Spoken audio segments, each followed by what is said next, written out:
నిన్న కేటీఆర్పై ఒక కేసు నమోదైనట్టు తెలుస్తూ ఉంది. ఎవరైతే సూదిని సృజన్ రెడ్డి అనేటువంటి వ్యక్తి పైన కేటీఆర్ ఒక అమృత్ సంబంధించినటువంటి ఒక స్కామ్కు సంబంధించినటువంటి దానిపైన, అంటే అది ఒక స్కామ్ అని చెప్పేసి ఆయన పైన పెద్ద ఎత్తున కేటీఆర్ ఆరోపణలు చేసినటువంటి నేపథ్యంలో సూదిని సృజన్ రెడ్డి తను అందులో డైరెక్టర్ కాదు, తను అందులో ఉన్నటువంటి డైరెక్టర్ వాళ్ళ పార్టీలోని ఒక ఎమ్మెల్యే వాళ్ళ కూతురు, ఆమె తన భార్యత అని చెప్పేసి పరోక్షంగా చెప్పడం జరిగింది.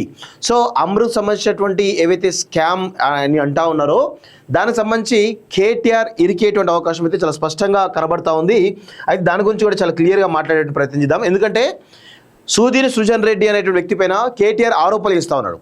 సూదిని సృజన్ రెడ్డి అనే వ్యక్తి గత బీఆర్ఎస్ ప్రభుత్వంలో 10 ఏళ్ల కాలంలో కొన్ని వేల కోట్ల కాంట్రాక్టులు చేయడం జరిగింది. సరే, ఆయన ఒక రేవంత్ రెడ్డికి బామ్మర్ది దూరపు చుట్టం కావచ్చు గాక, కానీ గత బీఆర్ఎస్ ప్రభుత్వంలోనే ఆయన చాలా కీలకమైనటువంటి పనులు కూడా చేయడం జరిగింది. సో ఆయన మరి గతంలో ఉన్నటువంటి ఏవైతే ఆరోపణలు, అంటే వాటికి సంబంధించిన పనులు ఏవైతే ఉన్నాయో వాటికి సంబంధించిన దానిలో కూడా మరి వీళ్ళ సహకారం ఏంటో చెప్పాల్సిన అవసరం అయితే ఉంది కేటీఆర్. సో దానికి సంబంధించి సమాధానం చెప్పకుండా కేటీఆర్ దీని గురించి మాట్లాడుతా అంటే కుదరదు. అదేవిధంగా కేటీఆర్ సంబంధించినటువంటి వాళ్ళ కుటుంబ సభ్యుల్లో ఒకరికి సూదిని సృజన్ రెడ్డి బిజినెస్ పార్ట్నర్ అనేటువంటి విషయం అందరికీ కూడా తెలుసు. అదేవిధంగా గతంలో ఈయన పైన, అంటే సూదిని సృజన్ రెడ్డి కూడా గతంలో వాళ్ళకు దగ్గర అని చెప్పేసి కూడా చాలా పెద్ద ఎత్తున వార్తలు కూడా రావడం జరిగింది. సో అన్ని విషయాలు మాట్లాడుకుంటే చాలా పెద్ద స్కామ్స్, కేటీఆర్ చెప్పే మాటలు చాలా పెద్దగా ఉన్నాయి.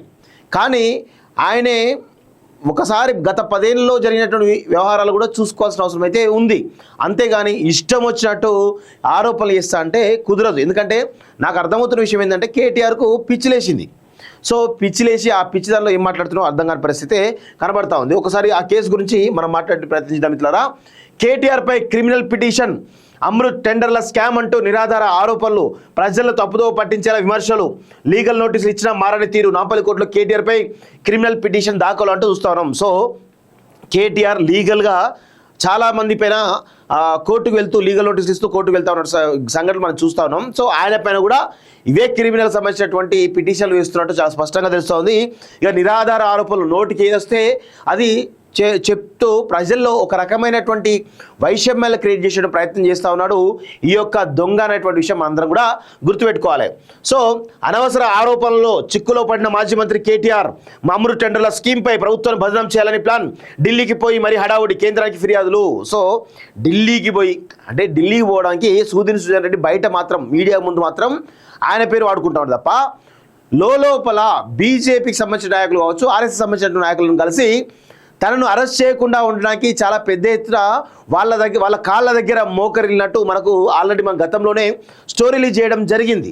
సో దానిలో ప్రజలందరూ కూడా తెలుసుకోవాల్సింది ఏంటంటే కేటీఆర్ అనేటివి చెప్పేటేమో బయటకి శుద్ధ పూసల ముచ్చట్లు ఉంటాయి, కానీ లోపల చేసేటవన్నీ గలీజ్ దందాలు, గలీజ్ పనులు ఉంటాయి అనేటువంటి విషయాన్ని అందరం కూడా గుర్తుపెట్టుకోవాల్సిన అవసరం అయితే ఉంది.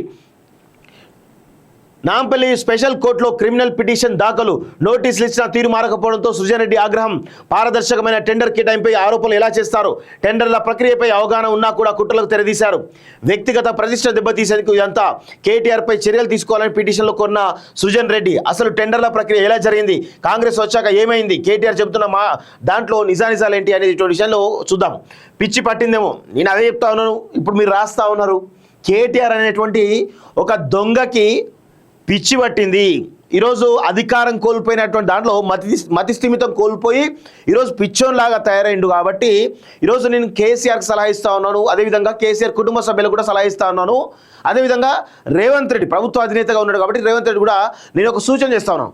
దయచేసి ఈ మతి భ్రమించినటువంటి ఈ యొక్క కోతి కేటీఆర్ అనేటువంటి కోతి ఎవరైతే ఉన్నారో ఆయన తీసుకుపోయి ఎర్రగడ్డ మెంటల్ హాస్పిటల్లో చేర్పించాలని చెప్పేసి కూడా నేను కాలోజీ పక్షాన డిమాండ్ చేస్తూ ఉన్నాను. ఇది ఇప్పుడు కాదు, నేను గత కొన్ని రోజులుగా మొత్తుకుంటూ ఉన్నాను. ఆ పిచ్చోడి కాబట్టి తెలంగాణ సర్వనాశనం అయిపోయింది గత 10 ఏళ్ళలో. ఇప్పుడు ఇంకా సర్వనాశనం చేయడానికి ఈ కల్వకుంట్ల కాలకేయులు నడుం బిగించారు అనేది మనందరం కూడా గుర్తుపెట్టుకోవాలి. అందుకే ఇటు కేసీఆర్ కానీ కేసీఆర్ దయచేసి నీకు ఒక తెలంగాణ తెచ్చిరని చెప్పేసి ఒక గౌరవం ఉంది. నీ కొడుకు మతి భ్రమించినటువంటి ఒక కోతి ఏ విధంగా అయితే చేష్టలు చేస్తూ ఉందో నీ కొడుకు అదే విధంగా కోతి చేష్టలు చేస్తూ ఈరోజు తీట పనులు చేస్తూ తెలంగాణను సర్వనాశనం చేసేటో ప్రయత్నం చేస్తున్నాడు ప్రతిపక్ష హోదాలో ఉండి కూడా. సో అందుకే దయచేసి నీ యొక్క ప్రతిష్ట మసకబారద్దు అంటే దయచేసి నీ కొడుకుని తీసుకుపోయి ఎర్రగడ్డ మెంటల్ హాస్పిటల్లో చేర్పించాలని చెప్పేసి కూడా నేను కోరుతా ఉన్నాను. అదేవిధంగా సరే కేసీఆర్ కల్వకుంట్ల కాలకెళ్ళి చేత కాకపోతే ఈ ప్రభుత్వాధినేతగా ఉన్నటువంటి రేవంత్ రెడ్డి కూడా కనీసం ఆ దిశగా చర్యలు తీసుకోవాలని చెప్పేసి కూడా నేను కోరుతా ఉన్నాను. ఎందుకంటే తెలంగాణ సమాజానికి వీళ్ళు పట్టినటువంటి చీడ పీడ ఆ దరిద్రం కాబట్టి, వాళ్ళు చేస్తున్నటువంటి దాంట్లో తెలంగాణకు చాలా నష్టం జరుగుతుంది కాబట్టి, తెలంగాణకు మోసం జరుగుతుంది కాబట్టి ఆ విషయంలో కేటీఆర్ను ఎర్రగడ్డ మెంటల్ హాస్పిటల్లో చేర్పించాలని చెప్పేసి నేను పలుసార్లు కోరిన, ఇప్పుడు కూడా కోరుతా ఉన్నాను. కేటీఆర్ ఏం మాట్లాడుతున్నారో అర్థం ఉందా? డ్రగ్స్ వల్ల తాగడం వల్ల పిచ్చర్లో మాట్లాడుతున్నారు. కేసీఆర్ అబద్ధాల రికార్డు బ్రేక్ చేద్దామనుకున్నావా? ఎంతసేపు ప్రభుత్వంపై వృధా చల్లడమైనా ప్రతిదీ సీఎంకు లింక్ పెట్టి శవ రాజకీయాలైనా కేటీఆర్పై కాంగ్రెస్ నేతల ఆగ్రహం అంటూ ఒకరిని చూస్తూ ఉన్నాం. సో ఒకసారి సుజన్ చదివిన తర్వాత ఈ కేటీఆర్ గురించి మనం మాట్లాడే ప్రయత్నం చేద్దాం. 10 ఏళ్ళు అధికారాన్ని అనుభవించి సడన్గా ప్రతిపక్షంలో కూర్చోవాలంటే బాధగానే ఉంటుంది. అలాగని ఆ ఫ్రస్ట్రేషన్ జనం మీద రుద్దుదామంటే కుదరదు. కొత్త చిక్కులు రాకమానవు. ప్రస్తుతం బీఆర్ఎస్ వర్కింగ్ ప్రెసిడెంట్ కేటీఆర్ పరిస్థితి అలాగే ఉంది. కాంగ్రెస్ పార్టీ అధికారంలో వచ్చింది మొదలు ఏదో ఒక అంశాన్ని విమర్శలు చేయడమే పనిగా పెట్టుకున్నారు. ఇక కొంతమంది దళారులను తయారు చేసి ఇక ఇష్టం వచ్చినట్టు ప్రచారం చేస్తూనే ఉన్నాడు. సో ముందు వెనక ఆలోచించకుండా ఆ టెండర్ ఈ స్కామ్ అంటూ నోటికి వచ్చి మాట్లాడుతున్నారు. అలా అమృత్ స్కీమ్కు సంబంధించి కొద్ది రోజుల క్రితం సంచలన ఆరోపణలు చేశారు. సీఎం రేవంత్ రెడ్డి బామ్మర్దికి లబ్ధి చేకూర్చేలా టెండర్ ప్రక్రియ వెనుక లాబింగ్ జరిగిందన్నారు. దీన్ని ప్రభుత్వ వర్గాలు వెంటనే ఖండించాయి. టెండర్ ప్రక్రియను రూల్స్ ప్రకారమే జరిపినట్టు చెప్పాయి. అయినా కూడా కేటీఆర్ పదే దీనిపై విమర్శలు చేస్తుండటంతో ఆయన ఆరోపణలు చేస్తున్న వ్యాపారవేత్త సుజన్ రెడ్డి అదే రీతిలో కౌంటర్ ఇచ్చారు. ఇంతకుముందు లీగల్ నోటీసులు పంపి హెచ్చరించిన తీరు మార్చుకోకపోవడంతో తాజాగా నాంపల్లి స్పెషల్ కోర్టులో క్రిమినల్ పిటిషన్ దాఖలు చేశారు.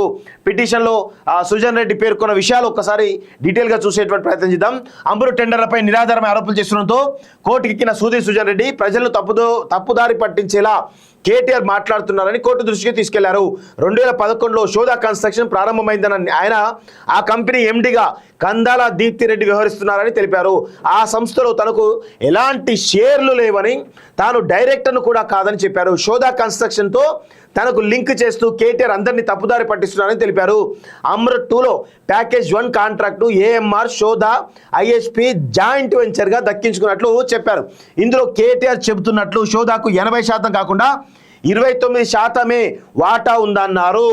అమృత్ పనులకు ఈ టెండర్ పోర్టల్ ద్వారా ఆన్లైన్లో ప్రక్రియ కొనసాగిందని, పారదర్శకమైన విధానంలోనే కేటాయింపు జరిగిన కేటీఆర్ కావాలని కుట్రపూరితంగా ఆరోపణలు చేస్తున్నారని కోర్టుకు తెలిపారు. సుజన్ రెడ్డి మంత్రిగా చేసిన ఆయనకు టెండర్ల విధానంపై స్పష్టమైన అవగాహన ఉందని, అయినా కూడా తన వ్యక్తిగత ప్రతిష్టకు దెబ్బతీసేందుకే ఆరోపణలు చేస్తున్నారన్నారు. లీగల్ నోటీసులు ఇచ్చిన తీరు మార్చుకునేందుకే క్రిమినల్ పిటిషన్ దాఖలు చేశారని తెలిపారు సుజన్ రెడ్డి అంటూ చూస్తా ఉన్నాం. సో కేటీఆర్ని ఇంకా కొంచెం గట్టిగా అరుచుకోవాల్సిన అవసరం అయితే ఉంది. ఎందుకంటే తెలంగాణకు పట్టినటువంటి చీడ దరిద్రం ఈ యొక్క కల్వకుంట్ల కాలకేలు కాబట్టి మనందరం కూడా జాగరూకతతో ఉండాలని చెప్పేసి కూడా కోరుతా ఉన్నాను. గత ఏడాది అసెంబ్లీ ఎన్నికలకు ముందు అమృత్ స్కీమ్ టెండర్లకు ఆహ్వానం ఇచ్చింది బీఆర్ఎస్ ప్రభుత్వం. Pratima infra, mega engineering, PLR projects, Gaja engineering వాటిని కట్టబెట్టింది. ఈ కంపెనీలన్నీ టెండర్ ధరపై 3.99% అధికంగా కోట్ చేశాయి. దీంతో సదరు కంపెనీలన్నీ సిండికేట్ అయ్యాయన్న ఆరోపణలు వినిపించాయి. ఎన్నికల్లో కాంగ్రెస్ గెలిచి ప్రభుత్వం ఏర్పడ్డాక ఈ అమృత్ స్కీమ్ టెండర్లు రద్దు చేసింది. కొత్తగా మళ్లీ టెండర్లకు పిలిచింది. 1137 కోట్ల పనులను AMR, Indian Hume pipe company, Shodha construction joint venture ద్వారా దక్కించుకున్నాయి. 2% తక్కువ ధరకే కోట్ చేసి పనులను సాధించుకున్నాయి. ఇందులో 330 కోట్ల విలువైన పనులకే శోధా కన్స్ట్రక్షన్ పనులు చేస్తుంది. కానీ 8,885 కోట్ల స్కామ్ జరిగిందంటూ కేటీఆర్ ఆరోపణలు చేశారు. ఈ నేపథ్యంలో ఇదంతా తప్పుడు ప్రచారమని గతంలోనే సుజన్ రెడ్డి స్పష్టం చేశారు. తనపై అనవసరమైనటువంటి ఆరోపణలు చేశారంటూ కేటీఆర్కు లీగల్ నోటీస్ పంపిన సందర్భంగా మండిపడ్డారు. అయినా కూడా కేటీఆర్ తీరు మార్చుకోకపోవడంతో నాంపల్లి స్పెషల్ కోర్టును ఆశ్రయించారు. సో మరి ఇలాంటి సరే స్పెషల్ కోర్టుకు వెళ్తూ ఉన్నారు, మీరు అది చేస్తూ ఉన్నారు. కానీ కేటీఆర్ అనేటువంటి ఒక కూతి పైన మనం ఈరోజు తెలంగాణ సమాజం ఏం చేయాలి, ఆయనను ఏం చేయాల్సిన అవసరం ఉందో ఒక్కసారి ఆలోచించాలి. ఈరోజు కేటీఆర్ ఒక్కసారి నేను అడుగుతున్నటువంటి ప్రశ్నలకు సమాధానం చెప్పేటువంటి దమ్ము ధైర్యం ఉందా అని అడుగుతా ఉన్నాను. సూదిని సృజన్ రెడ్డి అనేటువంటి వ్యక్తి మీ కుటుంబ సభ్యుల్లో ఒకరికి వ్యాపార భాగస్వామి అవునా కాదా ఒక్కసారి చెప్పేటువంటి దమ్ము ధైర్యం ఉందా? అదేవిధంగా సూదిని సృజన్ రెడ్డి మీ పార్టీలో ఉన్నటువంటి కీలకమైనటువంటి మాజీ ఎమ్మెల్యే నాయకుడు ఎవరైతే ఉన్నారో కందాల ఉపేందర్ రెడ్డికి స్వయానా అల్లుడు అనేటువంటి విషయం మర్చిపోయావా? లేదంటే ఆ శోధా కన్స్ట్రక్షన్స్ అనేటువంటి కంపెనీలో డైరెక్టర్గా ఉన్నది నీ మాజీ ఎమ్మెల్యే, నీ పార్టీ మాజీ ఎమ్మెల్యే కూతురు కందాల దీప్తిరెడ్డి అవునా కాదా? దీనికి సమాధానం చెప్పాల్సిన అవసరం అయితే ఉంది. అదేవిధంగా గతంలో మీ ప్రభుత్వం ఉన్నప్పుడే దీనికి టెండర్లు పిలిచినప్పుడు మీరు ఎంత కోట్ చేశారు, మీరు ఎంతకు కమిషన్లు తీసుకునే ప్లాన్ చేశారు, మళ్ళీ ఆ తర్వాత క్యాన్సిల్ అయిన తర్వాత ఎంత తక్కువ కోట్ చేశారు అనేటువంటి విషయాలను ఒక్కసారి నువ్వు చెప్పేటువంటి దమ్ము ధైర్యం ఉందా అని మేము అడుగుతా ఉన్నాం. ఎందుకు ప్రజలను మోసం చేస్తూ ఉన్నావు? ఎందుకు ప్రజలను తప్పుదూర పట్టిస్తూ ఉన్నావు? ఎందుకు ఇది కళ్ళు దాయిన కోతిలాగా ఎందుకు గంతులేస్తూ ఉన్నావు? మతి భ్రమించినటువంటి కోతి ఏ విధంగానైతే చేస్తూ ఉందో ఆ విధంగా ఇష్టం వచ్చినట్లు వేస్తూ ఉన్నావు. ఇది నీకు సబమేనా అని మేము అడుగుతా ఉన్నాం. వీటికి సమాధానం చెప్పేటువంటి దమ్ము ధైర్యం ఉందని మేము అడుగుతా ఉన్నాం. ఇవేవి చేయకుండా నువ్వు ఇంకా ఇంకా ఇంకా అబద్ధాలు ప్రచారం చేద్దామంటే ఖచ్చితంగా మాలాంటోళ్ళం నిలదీయక తప్పదు అనేటువంటి విషయాన్ని గుర్తుపెట్టుకోవాలి. తెలంగాణకు నువ్వు చేస్తున్నటువంటి నష్టం అంతా ఇంత కాదు. తెలంగాణ ఉద్యమ ముసుగులో నువ్వు చేసినటువంటి దారుణాలు అన్నీ తెలుసు. తెలంగాణ రాష్ట్ర ముసుగులో నువ్వు చేసినటువంటి దరిద్రాలు దారుణాలు అని కూడా తెలుసు. అన్నిటి కూడా తెలంగాణ ప్రజలకు అందరికీ కూడా తెలుసు. అనవసరంగా ఇంకా కళ్ళుదాయిన కోతిలాగా మాట్లాడుతా అంటే బరాబర్ మేము కూడా ఇదే విధమైనటువంటి మాటలతోటి మేము కూడా ఎదురుదాడి చేస్తామనేటువంటి విషయాన్ని గుర్తుపెట్టుకోవాల్సిన అవసరం ఉంది. అది గుర్తుపెట్టుకో కేటీఆర్.